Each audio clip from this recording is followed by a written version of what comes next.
Assalamualaikum warahmatullahi wabarakatuh. Salam sejahtera bagi kita semua. Pertama-tama, marilah kita panjatkan puji dan syukur kehadirat Allah Subhanahu wa Ta'ala.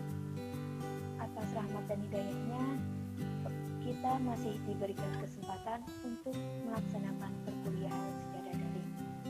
Pada kesempatan kali ini, tepatnya pada perkuliahan mata kuliah perilaku organisasi, saya akan memaparkan mengenai kepemimpinan dan budaya organisasi.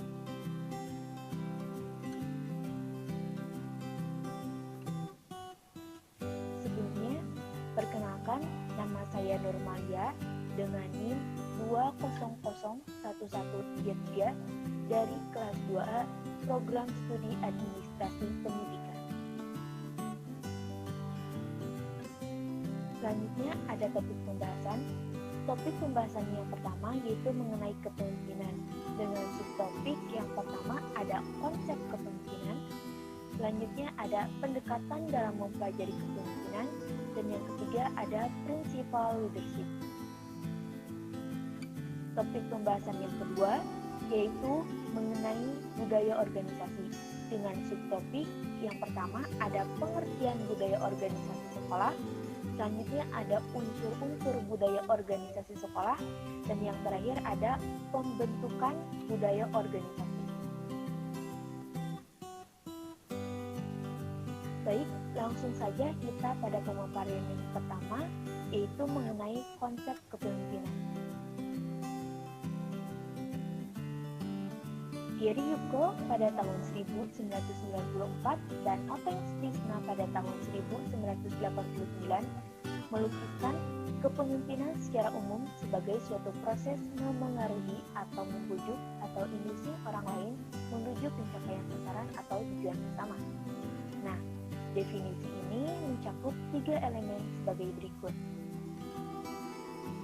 Yang pertama, ada kepemimpinan merupakan suatu konsep relasi atau relational konsep. Artinya, kepemimpinan hanya ada dalam proses relasi dengan orang lain atau para pengikut.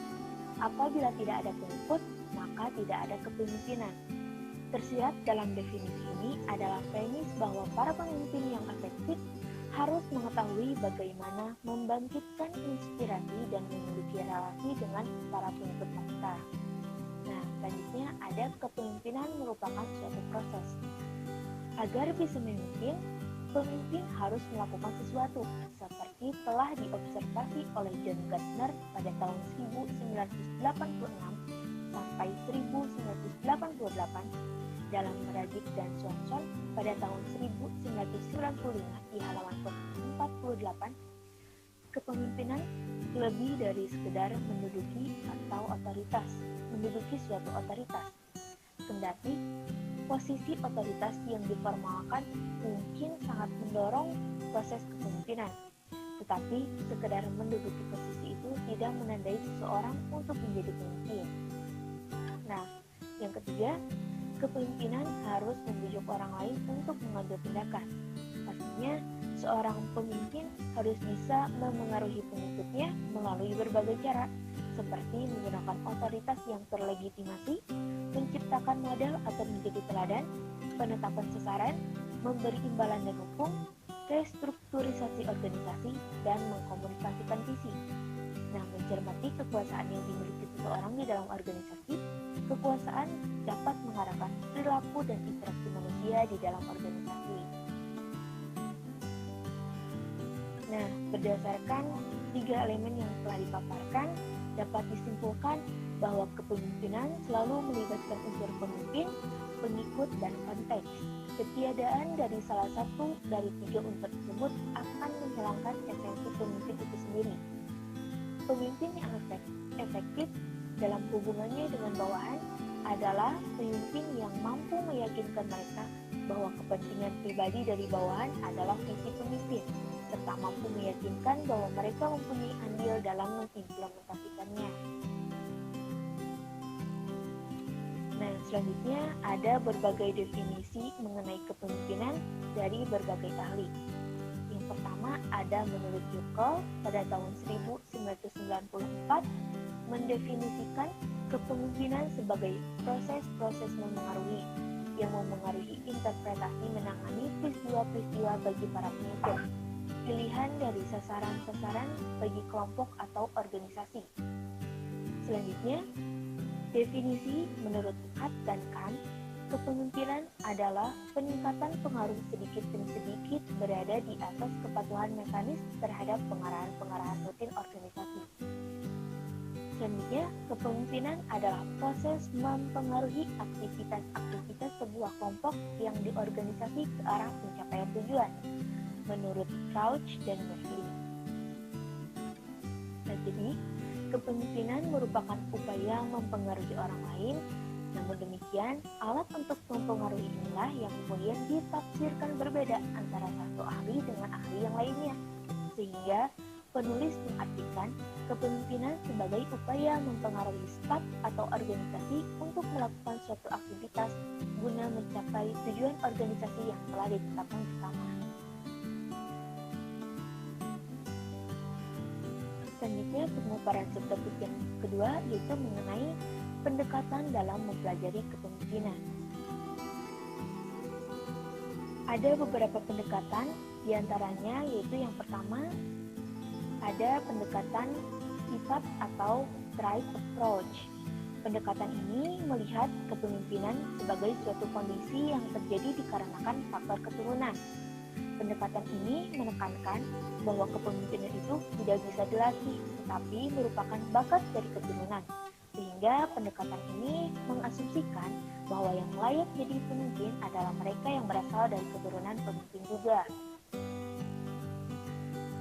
Selanjutnya, pendekatan yang kedua yaitu ada pendekatan perilaku atau behavioral approach. Pendekatan ini mencoba melihat kepemimpinan sebagai suatu perilaku yang bisa diamati dan dipelajari, sehingga kepemimpinan bukan suatu hal yang disebabkan oleh faktor keturunan semata, tetapi lebih pada hasil suatu pendidikan. Para ahli kepemimpinan perilaku berusaha untuk melihat perilaku kepemimpinan seperti apa yang dapat memengaruhi perilaku bawahan atau staf supaya mereka memiliki produktivitas kepuasan yang tinggi. Orientasi analisis perilaku ini dikembangkan pada dua hal, yaitu orientasi hubungan pemimpin dengan bawahan dan orientasi tugas yang harus dilakukan untuk mencapai tujuan organisasi. Selanjutnya, pendekatan yang ketiga yaitu pendekatan situasi atau contingency approach. Pendekatan ini adalah suatu pendekatan yang melihat efektivitas seorang pemimpin dalam memengaruhi bawahannya tidak didasarkan pada satu perilaku yang tetap, tetapi lebih pada perilaku yang situasional atau berdasarkan kondisi yang dihadapi oleh organisasi dan pemimpin. Selanjutnya, pendekatan yang keempat yaitu ada pendekatan baru kepemimpinan atau heroic model. Pendekatan ini lebih melihat kepemimpinan sebagai upaya untuk mengelola berbagai makna atau pengertian daripada sebagai proses memengaruhi orang lain untuk melakukan suatu hal untuk mencapai tujuan organisasi. Pendekatan ini sering juga disebut sebagai pendekatan kepahlawanan atau heroic model. Selanjutnya, pendekatan yang kelima yaitu ada pendekatan dispersive leadership. Pendekatan ini lebih melihat kepemimpinan sebagai aktivitas yang tersebar, bukan terpusat dalam suatu keformalan yang dibuat oleh pemimpin. Kepemimpinan lebih tepat sebagai suatu yang tersebar di dalam organisasi daripada suatu heroic model.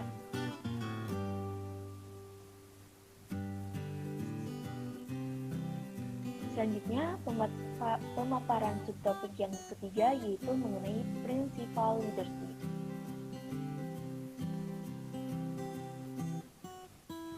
Oteng Sutisna pada tahun 1987 menyebutkan kepemimpinan merupakan fungsi yang meliputi pemimpin, pengikut, dan situasi lain. 3 poin inilah yang paling utama yang akan membedakan antara perilaku kepemimpinan di lembaga pendidikan dengan kepemimpinan di organisasi lainnya. kepemimpinan di sekolah akan sangat dipengaruhi oleh konteks pendidikan sebagai bagian dari karakteristik organisasi sekolah. Kepala sekolah sebagai pimpinan lembaga pendidikan formal mempunyai tugas dan tanggung jawab untuk mengelola segala sumber daya yang dimiliki untuk mencapai tujuan pendidikan. Upaya untuk memberdayakan segala sumber daya yang dimiliki sekolah untuk mencapai tujuan sekolah inilah yang dinamakan dengan manajemen pendidikan, yang merupakan bagian dari administrasi pendidikan secara keseluruhan. Nah, selanjutnya, Owens mengungkapkan untuk mewujudkan sekolah yang sempurna ada dua hal dalam kepemimpinan yang harus diperhatikan. Pertama, pemimpin sekolah tidak hanya memperhatikan tradisi yang dimiliki sudah sejak lama, tetapi mereka atau pemimpin sekolah harus mulai membangun tuntutan tradisi baru yang lebih tinggi. Kedua, pemimpin sekolah harus mampu membangun budaya sekolah di mana personel sekolah memiliki keyakinan yang kuat, mampu mengidentifikasi secara pribadi, dan mereka mau menyerahkan loyalitas mereka untuk kepentingan sekolah. Selanjutnya, Lipham, Rankin, dan Hoeger pada tahun 1985 mengemukakan 6 hal untuk meningkatkan kepemimpinan kepala sekolah. Yang pertama, para kepala sekolah harus menyadari bahwa kualitas kepemimpinan mereka merupakan hal yang penting untuk kesuksesan sekolah. Untuk itu, kepala sekolah harus menekankan mengenai tujuan sekolah, mengajukan atau memprakarsai struktur, dan memfasilitasi personel lain untuk bekerja. Yang kedua, para kepala sekolah harus mampu membedakan gaya kepemimpinan mereka sebagaimana tuntutan keadaan. Yang ketiga, kepala sekolah haruslah memiliki pandangan yang jauh atau mendalam mengenai kepemimpinan, meliputi tahapan untuk melakukan suatu usaha, menerima, melaksanakan, dan mengevaluasi kepemimpinannya. Yang keempat, kepala sekolah harus memahami mengenai situasi sekolah yang kompleks, dinamis, dan interaktif. Selanjutnya yang kelima, kepala sekolah harus memandang secara luas hubungan organisasi. Dan yang terakhir keenam, kepala sekolah harus menyadari bahwa untuk mengevaluasi kualitas kepemimpinannya layaknya menggunakan kriteria yang majemuk. Jadi, keberhasilan kepala sekolah dalam melaksanakan tugas dan tanggung jawabnya sebagai pimpinan sekolah akan dipengaruhi 3 hal, yakni pemimpin, pengikut, dan konteks. Karenanya, keberhasilan kepemimpinan di suatu sekolah akan sangat bervariasi sesuai dengan 3 hal barusan. Untuk kepentingan menjaga seorang pemimpin sekolah memiliki kemungkinan terbaik untuk melakukan kepemimpinannya secara berhasil, maka kepala sekolah sebagai pemimpin harus memiliki standar tertentu. Selanjutnya, pemaparan subtopik yang keempat yaitu mengenai pengertian budaya organisasi sekolah. Munculnya kepedulian mengenai budaya organisasi di sekolah dapat menjadikan para pengelola sekolah aktif, kreatif, intelek, adaptif, mampu mengorganisasi diri, dan terus mencari makna dari setiap kegiatan yang dilakukan. Jadi, budaya organisasi merupakan pola asumsi-asumsi dasar yang dimiliki oleh kelompok atau organisasi secara bersama mencerminkan kekhasan organisasi tersebut. Dalam kajian antropologi, pengaruh budaya begitu besar, menggugah, merupakan hal yang independen, di luar individu tetapi sangat mempengaruhi kehidupan mereka.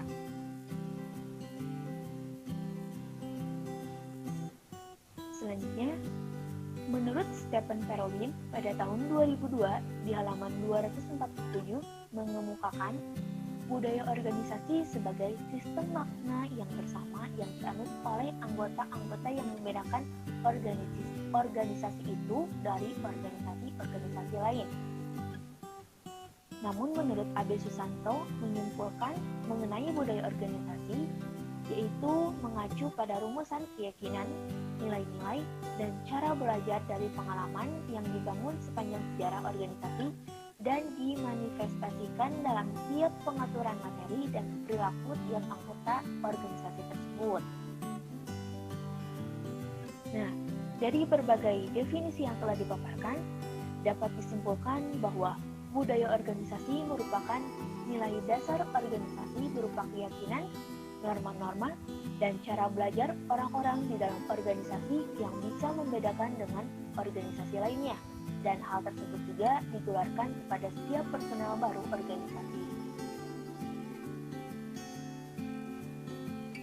Nah, selanjutnya, secara khusus budaya sekolah didefinisikan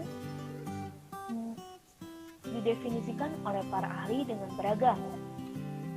Ragid pada tahun 2001 di halaman 105 mendefinisikan mengenai budaya sekolah, yaitu budaya sekolah merupakan interaksi dari berbagai elemen sekolah seperti interaksi sosial, menunjukkan bahwa budaya sekolah meliputi elemen-elemen jadwal, kurikulum, demografik, dan kebijakan sebagai interaksi sosial yang terjadi dalam struktur tersebut dan memperlihatkan pandangan dan perasaan sekolah seperti bersahabat, elit, kompetitif, dan lain sebagainya. Sementara, Hobi pada tahun 2004 di halaman 6 mendefinisikan budaya organisasi sebagai nilai dan keyakinan bersama di sekolah. Demikian halnya, Hoi dan Miska pada tahun 2001 di halaman 176 mengungkapkan bahwa budaya organisasi atau sekolah didefinisikan dalam terminologi orientasi bersama yang menyatukan unit menjadi bersama dan menunjukkan identitas khusus. Nah, dari berbagai definisi yang telah dipaparkan, dapat kita simpulkan bahwa budaya sekolah adalah nilai-nilai dasar sekolah yang merupakan perekat dan ciri khas organisasi yang bisa membedakan antara satu sekolah dengan sekolah lainnya, juga ditularkan kepada setiap personel baru sekolah. Selanjutnya, pemaparan subtopik yang kelima yaitu mengenai unsur-unsur budaya organisasi. Di sini ada 6 unsur budaya, yaitu yang pertama ada nilai atau values, yang kedua ada kepercayaan atau beliefs, yang ketiga ada kerja atau aktivitas atau play, yang keempat ada ritual atau rituals, yang kelima ada upacara-upacara atau seremonis, dan yang keenam ada objek-objek budaya atau cultural objects. Nilai dan kepercayaan merupakan perekat yang akan mengikat para anggota secara keseluruhan. Nilai dalam organisasi akan menjelaskan prinsip organisasi mengenai sesuatu. Nilai-nilai tersebut dikenal oleh semua anggota organisasi. Kerja atau aktivitas mencakup percobaan sesuatu, mengambil risiko, penciptaan sesuatu, penemuan sesuatu, dan proses berpikir. Ritual dan upacara-upacara ditata secara sistematik dan diprogramkan secara rutin dalam suatu budaya. Selanjutnya, Sain pada tahun 1992 di halaman 17 menggambarkan unsur budaya organisasi sebagai berikut. Yang pertama ada unsur artifacts. Artifacts adalah sesuatu yang dimodifikasi oleh manusia untuk mencapai tujuan tertentu. Artifacts merupakan hal yang paling mudah dilihat dan ditangkap saat kita memasuki sebuah organisasi, karena berhubungan dengan apa yang kita lihat, kita dengar, dan kita rasakan saat berada di dalamnya. Unsur artifacts adalah struktur dan proses-proses organisasi yang terjadi dalam keseharian. Yang kedua ada unsur exposed beliefs and values. Exposed values adalah nilai-nilai yang didukung oleh organisasi meliputi strategi, tujuan, dan filosofi dasar organisasi. Unsur yang ketiga ada basic underlying assumption. Basic underlying assumption adalah asumsi-asumsi yang tersirat yang dipegang bersama oleh setiap anggota organisasi dan menjadi dasar kebijakan.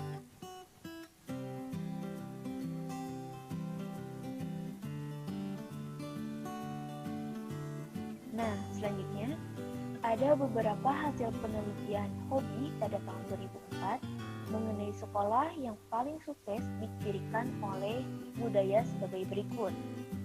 Yang pertama, setiap siswa memiliki ambisi yang tinggi. Yang kedua, meletakkan kenyamanan siswa satu tingkat di atas kenyamanan staf. Yang ketiga, fokus pada kapabilitas dan pembelajaran atau input untuk meningkatkan lulusan. Selanjutnya yang keempat, mengembangkan akuntabilitas guru-guru terhadap sekolah dan mempromosikan fit kerja dan saling belajar satu sama lain. Yang kelima, tidak toleransi terhadap kegagalan dan tidak memaafkan terhadap kinerja staf yang rendah. Dan yang terakhir keenam, memiliki nilai disiplin, reliable, dan pelayanan. Menurut Mas Tugu, pada tahun 2004 mengungkapkan bahwa penyelenggaraan sekolah yang bermutu dapat dilihat dari 16 karakteristik, yaitu yang pertama ada wawasan paradigma pendidikan, yang kedua ada tata emong atau governance, yang ketiga ada demokrasi pendidikan, yang keempat ada otonom, yang kelima ada akuntabilitas, yang keenam ada evaluasi diri, yang ketujuh ada akreditasi, kedelapan ada kompetensi, kesembilan ada kecerdasan, kesepuluh ada kurikulum, ke-11 ada metodologi pembelajaran, 12 ada sumber daya manusia, 13 ada dana, 14 ada perpustakaan laboratorium, 15 alat pembelajaran, 16 lingkungan akademik, dan jaringan kerja. Selanjutnya, pemaparan subtopik yang keenam yaitu mengenai pembentukan budaya organisasi.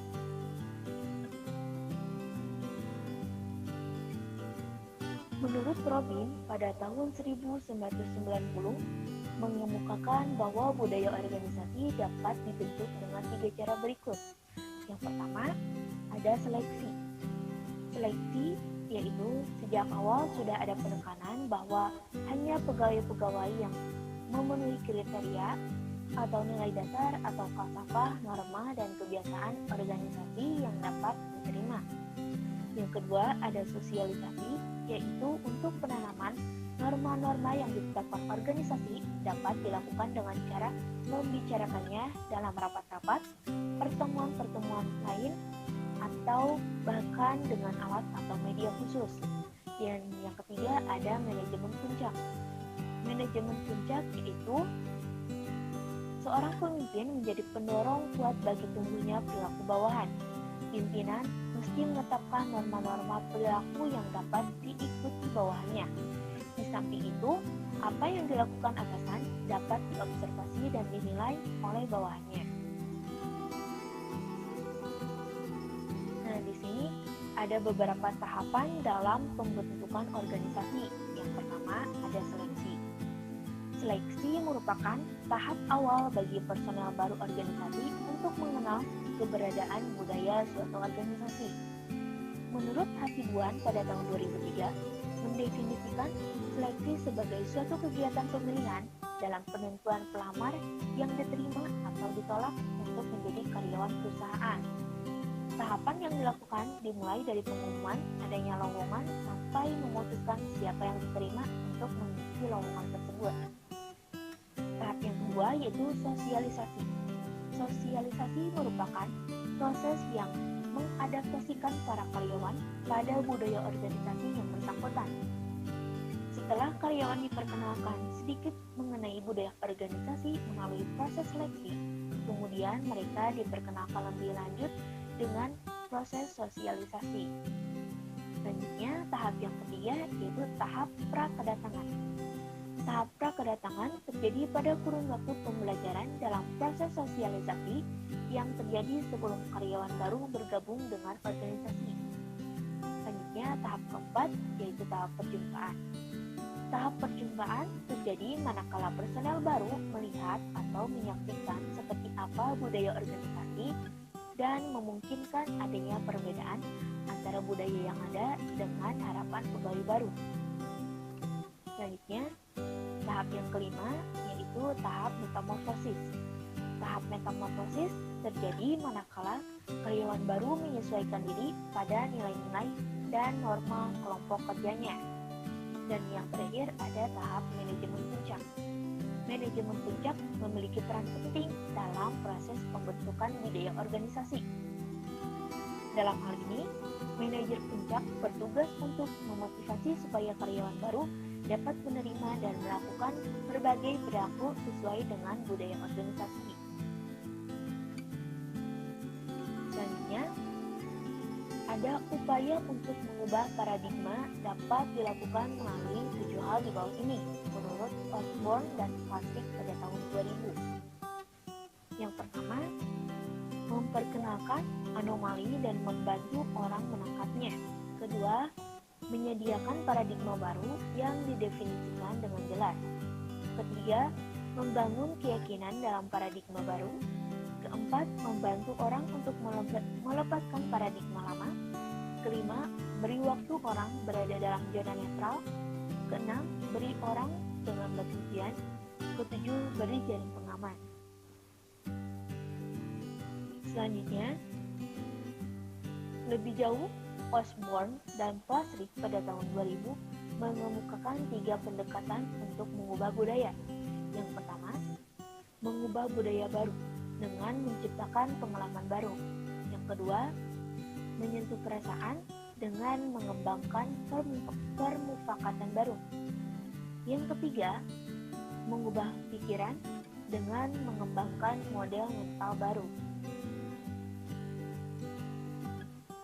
Nah, selanjutnya, untuk menciptakan budaya baru, maka pegawai harus diyakinkan untuk melepaskan komitmen lamanya dan mengembangkan seperangkat komitmen baru yang berbeda.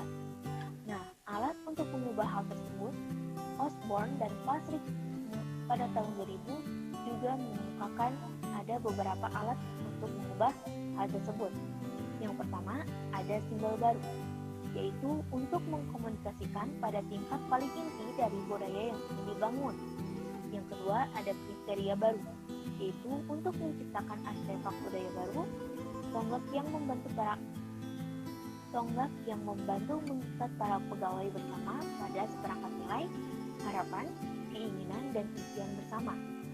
Ketiga, merayakan keberhasilan melalui peristiwa-peristiwa reguler maupun spontan yang menghargai prestasi individu, tim, dan organisasi sebagai keseluruhan, mendorong budaya yang diinginkan.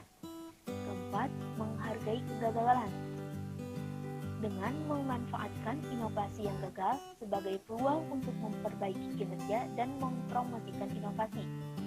Kelima, ada ritual atau peristiwa khusus yang menyatukan dan memperkuat budaya baru, diulang-ulang secara teratur. Selanjutnya, keenam, ada investasi di tempat kerja dengan meningkatkan standar mutu di tempat kerja. Ketujuh, mendesain ulang tempat kerja melalui penguatan komitmen emosional yang diinginkan oleh pemimpin. Kedelapan, investasi pada pegawai untuk menunjukkan keseriusan pemimpin untuk membuat perubahan. 9. Peristiwa pengikat untuk mengembangkan hubungan baru yang ampuh di antara kelompok-kelompok pegawai berdasarkan kepercayaan, kerjasama, dan saling berbagi tanggung jawab untuk mencapai hasil. 10. Ada Valentines, yaitu kegiatan kelompok di mana pegawai memberitahu unit kerja lain apa yang diinginkannya dari kelompok kerja lain. Nah, selanjutnya, untuk mengubah pikiran, membantu pegawai membangun pemahaman baru terhadap maksud, peran, tujuan, nilai-nilai, dan strategi organisasi. Alat untuk mengubah pikiran menurut Osborne dan Patrick pada tahun 2000 adalah sebagai berikut. Yang pertama, Latihan kelompok untuk mengidentifikasi asumsi yang tidak terucap dan tidak disadari yang membentuk sistem, kemudian membahas asumsi-asumsi yang perlu diubah. 2. Membandingkan kinerja organisasi yang berbeda untuk membuang model mental yang sudah tidak sesuai dengan mengikis cara-cara kerja lama. Yang ketiga, memberi kesempatan kepada orang untuk melihat, merasakan, dan menyentuh organisasi yang menunjukkan suatu budaya, kebiasaan, dan hasil yang diinginkan oleh pemimpin. Keempat, mengubah pikiran pegawai dengan membangun mereka mempelajari sesuatu yang baru secara bersama. Kelima, ada menciptakan sense of mission dengan proses partisipasi untuk mengembangkan sebuah pernyataan misi sehingga bisa memberi pemahaman bersama secara luas mengenai tujuan dasar bagi anggota organisasi. Keenam, membangun visi bersama, memberi gambaran dengan kata-kata kepada para pegawai mengenai masa depan yang ingin diciptakan. Ketujuh, artikulasi nilai-nilai, keyakinan, dan prinsip-prinsip organisasi. Kedelapan, menggunakan bahasa baru untuk menggantikan bahasa birokratis. Kesembilan, memanfaatkan kemampuan internal organisasi untuk mendidik dan melatih agen perubahan untuk menjadi teladan budaya baru. Dan yang terakhir ke-10, membantu pegawai baru memahami visi, misi, dan nilai-nilai organisasi. Nah, jadi pembentukan budaya sekolah diorientasikan pada budaya sekolah yang mendukung terhadap pencapaian tujuan sekolah yang kondusif. Artinya, hasil dari proses pembentukan budaya sekolah adalah budaya sekolah positif yang mendukung dalam pencapaian tujuan sekolah.